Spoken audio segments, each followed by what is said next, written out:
Hi, my name's Keith Cooper, Northlight Images. This is another quick short video about keeping your printer in good condition. Now, I've done some videos looking at cleaning printers, in particular cleaning the sponge here that takes up ink. This is a Pro 200, I believe, but most inkjet printers are similar to this in aspects of design. That's keeping clear of ink dust and paper dust and ink overspray, particularly if you do much borderless. But what not to clean? Somebody asked me the other day, they said, oh, I was looking at your stuff on cleaning and I noticed there was a bar with a load of sort of gloop on it. Should I clean that? Absolutely not. There are parts of printers which need a grease or lubricant on them to work. Now, the example I've got here, this is the Pro 300. There is a grey sort of grease on the end of a spindle. That is the paper feed.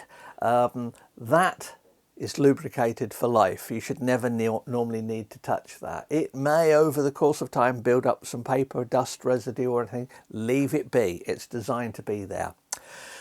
Trickier to notice is that there is a metal bar runs across. Now, the metal bar that runs across, if you look at it, you'll see it has a thin grease on it.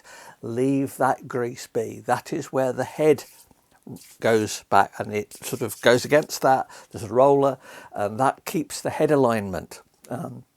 The print head is a precision part of the inkjet printer and its movement needs to be very precise. Similarly, you will see various plastic bands and things across the back.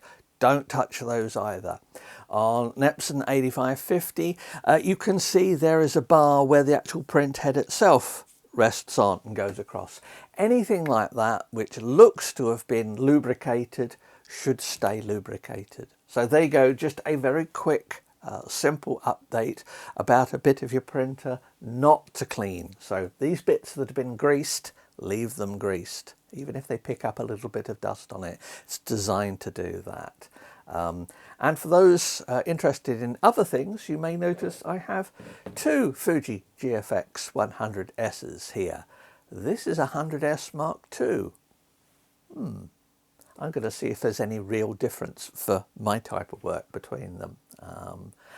I think I'll probably keep the 100S, but maybe this has some surprises. Anyway, thanks for watching and bye.